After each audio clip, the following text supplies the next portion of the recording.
Today, I wanted to talk about Trump and dementia. This is episode 6, and today is October 6th. For those of you who have followed this Substack for some time, I hope you recognize that I'm neither a strict Democrat nor Republican. I try to focus on issues where I think most Americans can find common ground. And this week, I wanted to talk about dementia in public office and how it's affecting us. Before I get too far into this topic, I wanted to update you on the situation here in Portland with ICE. Then I wanted to reflect back on my own experience with dementia in the family, our lessons with observing Joe Biden, and lessons we are learning by observing Donald Trump today. I also want to talk about Google AI's inconsistent treatment between these two cases, and then to close with thoughts for the rest of us going forward.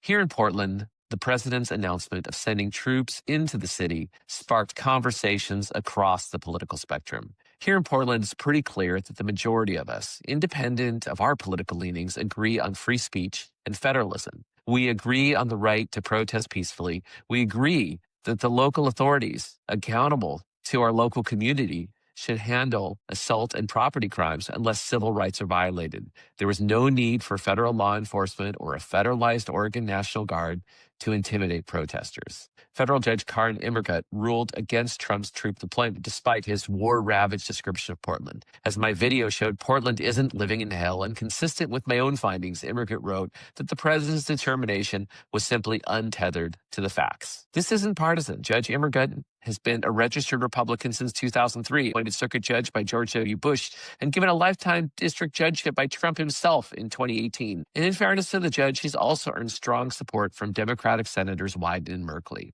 Today, I attended the District 1 Town Hall meeting in Beaverton, hosted by Congresswoman Suzanne Bonamici, and it's important to note that the ICE facility is in Bonamici's district. Citizens packed a full house at today's town hall, voicing concerns about the possibility of federal troops here in Portland. No one in attendance raised their voices in support of the Trump administration's threats.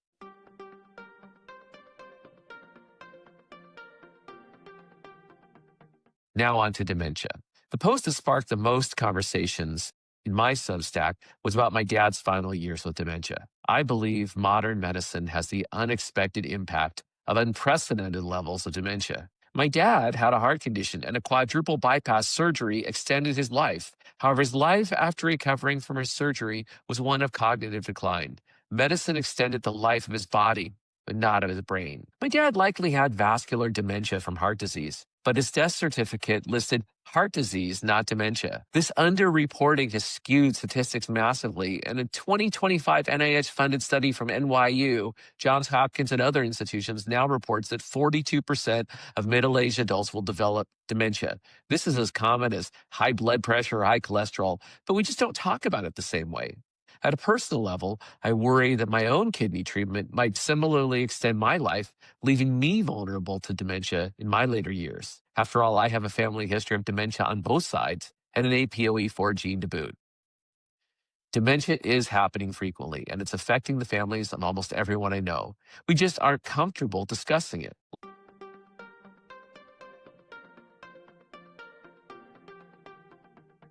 And so we all watched something happening with Joe Biden's mental state during the end of his presidency. Whether it affected his decision-making was debatable, but it clearly impacted the performative aspects of the presidency. Ezra Klein of the New York Times argued exactly this. He agreed with Biden's policies, but acknowledged that Biden's inability to handle the performative requirements of the presidency should disqualify him from re-election.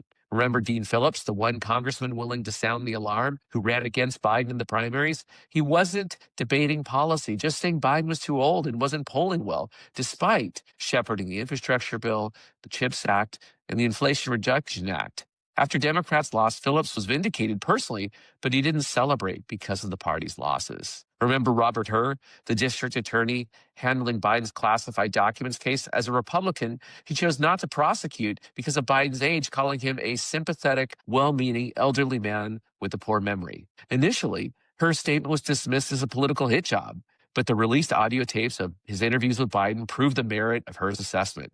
He wouldn't have won the case in front of a jury, and he needed a bold statement to justify dropping it amongst his Republican colleagues while Trump's documents case proceeded on. The Democratic Party suffered from just not trusting their instincts about the presidency's reality.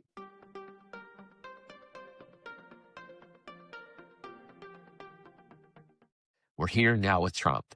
I won't argue here about Trump's overall intent. Despite many disagreements on his methods, I agree with elements of his base assertions. We all want more efficient government, lower healthcare costs with better outcomes, and reduce reliance on others for key manufacturing needs. But solving these issues requires sophisticated management, leadership, decision-making, and communication across a complex ecosystem. I understand a significant portion of the population, maybe a third, loves Trump.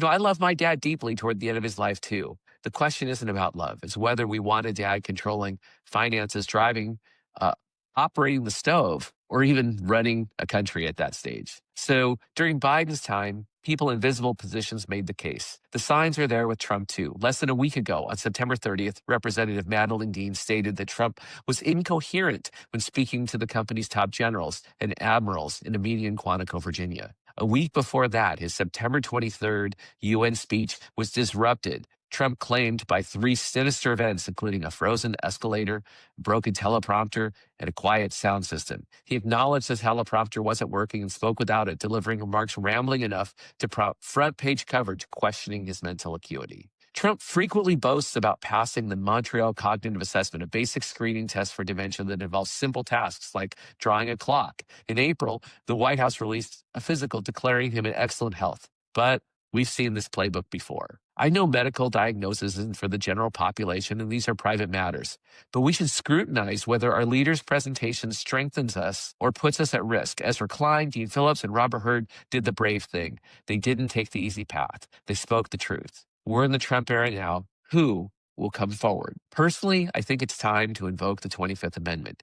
Just as I have many issues with Trump, I also have many issues with the position that J.D. Vance has taken too. However, at least J.D. Vance is of sound enough mind to do the job, even if that proves more effective and dangerous for the left. I also get that this just won't happen now. The first two impeachment attempts proved Republican congressmen will fall in line to win primaries. Our job as citizens is to appeal to the right instincts and establish objective standards of mental acuity for the presidency.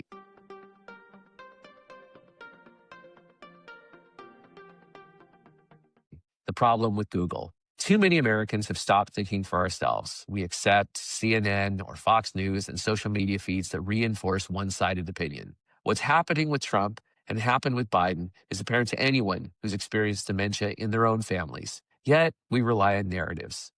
AI could have been the savior here, objectively analyzing data. But fearing political blowback, Google Search AI has punted. The Verge documented Google Search AI's omission of Trump and dementia from AI overviews. Other publications picked this up too. Watch what happens. Google Search AI provides a balanced overview on Joe Biden. It summarizes historical figures like Ronald Reagan, later diagnosed with Alzheimer's. But for Donald Trump, no AI overview, just search results. Google has the data.